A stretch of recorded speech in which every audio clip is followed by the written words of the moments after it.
வாழ்க வளத்துடன் நான் உமா ஸ்ரீனிவாசன் கண்ணதாசன் வீட்டு கைமணத்திலிருந்து நான் உங்களை அன்போட வரவேற்கிறேன். இப்போ நம்ம பார்க்க போகிறது ஒரு கிராமத்து குழம்புங்க. அது கிருஷ்ணசாமி சிவலிங்கம்ன்றவங்க கேட்டிருக்காங்க அந்த குழம்பு கிராமத்தில் வைக்கிற மாதிரி. ஆனால் நான் கிராமத்தில் வைக்கிற மாதிரி வச்சாலும் கொஞ்சம் என் ஸ்டைலையும் அதில் இது பண்ணியிருக்கேன். ஏன்னா கிராமத்தில் வைக்கிற குழம்பு என்றைக்குமே கொஞ்சம் தண்ணியாக தான் இருக்குங்க. அதனால் நான் என் ஸ்டைலையும் கொஞ்சம் பண்ணலான்னு இருக்கேன். வாங்க அது எப்படின்றது பார்ப்போம். இப்போ எண்ணெய் நல்லா காஞ்சிருச்சு. கடுகு 1 ஸ்பூனு, வெந்தயம் 1/2 ஸ்பூனுக்கும் கம்மியாக வெந்தயம், இதோட சோம்பு 1/4 ஸ்பூன் சோம்பு. இது சோம்பு பிடிக்கல அப்படின்றவங்க நீங்கள் விட்டுடலாம் சோம்பை.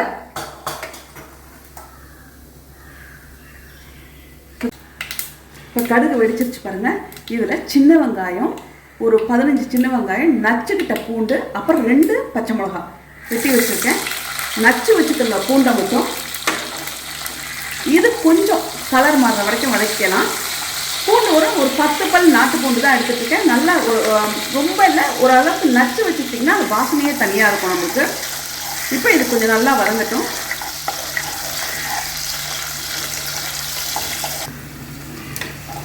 இப்போ பாருங்கள், இது நல்லா பிரிஞ்சே வந்துடுச்சு. அந்த அளவுக்கு பூண்டு இது கலர் மாறிடுச்சு. இப்போ இதில் மஞ்சள்தூள் கொஞ்சம், தக்காளியெல்லாம் போடுறதுக்கு முன்னாடியே அந்த எண்ணெயிலேயே மஞ்சள்தூள் கொஞ்சம், மஞ்சள்தூள் மற்ற தூள்லாம் போட்டுக்கணும். மிளகாத்தூள் 2 ஸ்பூனு, வெறும் மிளகாத்தூள். நம்ம ஊர் பக்கம் மிளகாயும் மல்லியும் அரைச்சி வச்சுப்பாங்க. அது ஒரே அளவு, மிளகாயும் மல்லியும் ஒரே அளவு அரைச்சி வச்சுப்பாங்க. அது நான் அப்படி அரைச்சி வச்சுக்கிறேன்றதில் மாட்டேன்றதால இந்த மாதிரி போடுறேன் நான். நீங்கள் ஒன்றும் அரைச்சி வச்சுருந்தீங்கன்னா அதை போட்டுக்கலாம். இப்போ மல்லித்தூள் அது 2 ஸ்பூன் போட்டோன்னா இது 2.5 ஸ்பூனுக்கு மேலே போடணும். நீங்கள் இந்த பாருங்கள், 2.5 ஸ்பூனுக்கு மேலே தான் கொஞ்சம். ஏன்னா மிளகா மல்லி ஈக்குவலாகவும் அரைப்பாங்க. எங்கள் அம்மாலாம் என்ன செய்வாங்கன்னா மிளகானா மிளகா 1 கிலோன்னா மல்லி 1/2 கிலோ அப்படி அரைப்பாங்க.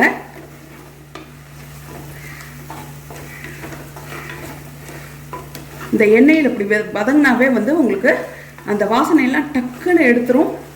ஒரு மாதிரி வேறு மாதிரி ருசியே ரொம்ப நல்லாயிருக்கும் இந்த குழம்பு.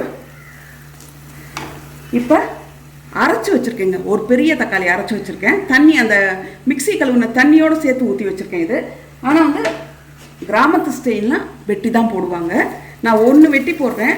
அவங்க கொஞ்சம் தண்ணியாக தான் வைப்பாங்க. கிராமத்து ஸ்டைல்ன்ற போதே கொஞ்சம் தண்ணியாக தான் இருக்கும் குழம்பு. நம்ம ஊரில் தண்ணியாக இருக்கிறதோட கெட்டியாக இருந்தால் ரொம்ப பிடிக்கும் எல்லாருக்கும். அதனால் நான் கொஞ்சம் கெட்டியாக வைக்கிறதுக்காக அரைச்சி வச்ச தக்காளி ஊற்ற போகிறேன். இப்போ நான் இது கொஞ்சம் வதங்கட்டும். பாருங்கள் எப்படி நல்லா வதங்கிருச்சு.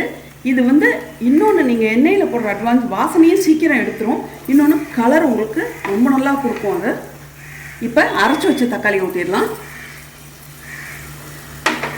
கொஞ்சம் தண்ணியோட தாங்க அரைச்சி வச்ச தக்காளி ஊற்றிருக்கேன். இப்போ இதுக்கு தேவையான அளவு உப்பு போட்டுடலாம்.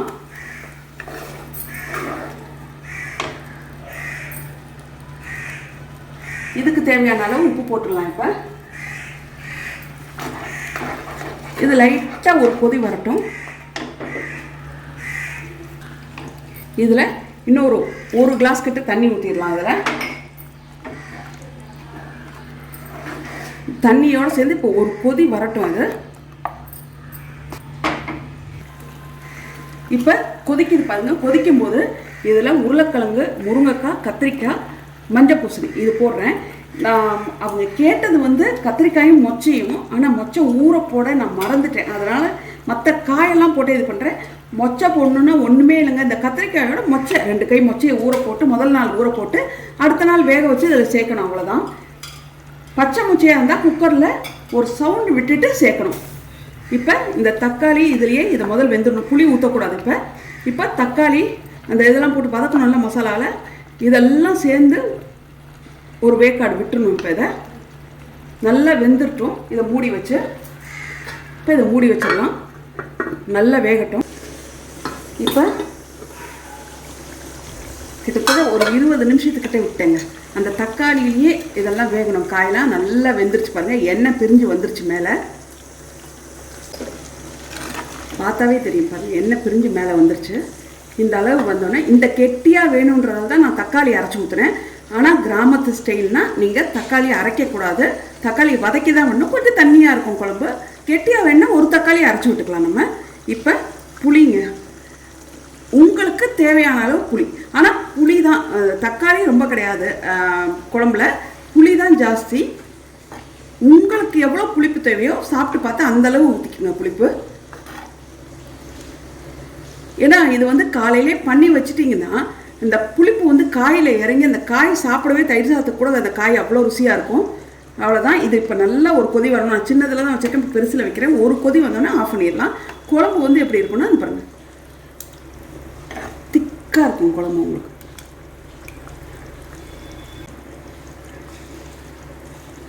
சின்ன துண்டு வெல்லம் சேர்க்குறேன்.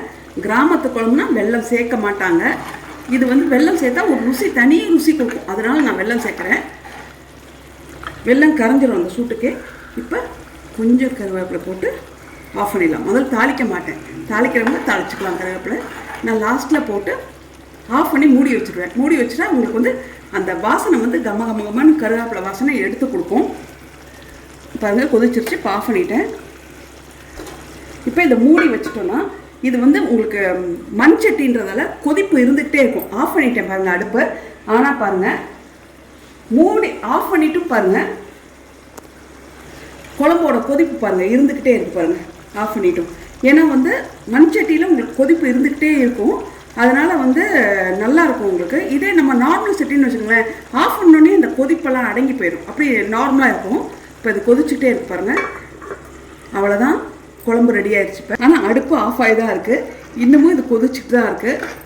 இதில் தான் மண் சட்டியில் இதாங்க ஒரு இது, ரொம்ப நேரம் அந்த கொதிப்பு இருக்கும், நல்லா சூடாக எடுத்து ஊற்றி சாப்பிட்லாம். இப்போ பாருங்கள், அப்படி திக்காக இருக்கும் உங்களுக்கு குழம்பு.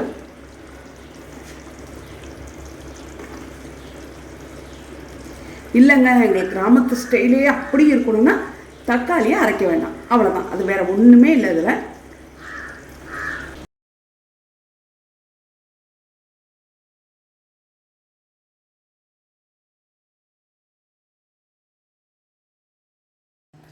இப்போ கிராமத்து ஸ்டைல் குழம்பு எப்படின்னு பார்த்தோம். இது வந்து அவங்க கேட்டது வந்து கத்திரிக்காயும் மொச்சையும் போட்டு, ஆனால் மொச்சை நான் ஊற வைக்க மறந்ததால் நான் எல்லா காய்கறியும் போட்டு வச்சேன். ஆனால் வந்து கிராம ஸ்டைல், டிப்பிக்கல் கிராம ஸ்டைல் வேணுன்னா நான் மறுபடியும் ஒரு வாட்டி அதை வச்சு காமிக்கிறேன். மொச்சையை ஊற போட்டு அது வந்து தக்காளி அரைக்கக்கூடாது, வதக்கி தான் விடணும் தக்காளி. அது மாதிரி மிளகாத்தூளும் மல்லித்தூளும் சேர்த்து அரைச்ச தூளாக இருக்கும், அந்த மாதிரி தான் போடுவாங்க அவங்க, தனித்தனியாக போட மாட்டாங்க. என்கிட்ட தனித்தனியாக இருந்ததால் தனித்தனியாக போட்டேன். இதுக்குன்னு நான் ஒரு வாட்டி அரைச்சி அதே மாதிரி உங்களுக்கு பண்ணி காமிக்கிறேன். இது வந்து இதுவும் ரொம்ப நல்லா இருக்கும். இதுவும் கிராமத்து ஸ்டைல் தான். தக்காளி அரைக்காமல் நீங்கள் தக்காளியை வதக்கி விட்டு பாருங்கள், உங்களுக்கு அது ஒரு மாதிரி இருக்கும். ஆனால் தண்ணியாக இருக்கும், கொஞ்சம் குழம்பு தண்ணியாக. இந்த காலத்தில் வந்து தண்ணியாக இருந்தால் குழந்தைங்களாம் வந்து அவ்வளோ விரும்ப மாட்டேன்றாங்க. கொஞ்சம் கெட்டியாக இருந்தால் தான் அந்த குழம்பு ஊற்றி சாப்பிட்றதுக்கு விரும்புகிறாங்க. அதனால தான் நான் அந்த மாதிரி பண்ணது. இது வந்து ரொம்ப நல்லாயிருக்கும். ட்ரை பண்ணி பார்த்துட்டு எனக்கு கட்டாயம் கமெண்ட்டில் சொல்லுங்கள் எப்படி இருந்ததுன்றது. வாழ்க வளர்த்துறேன்.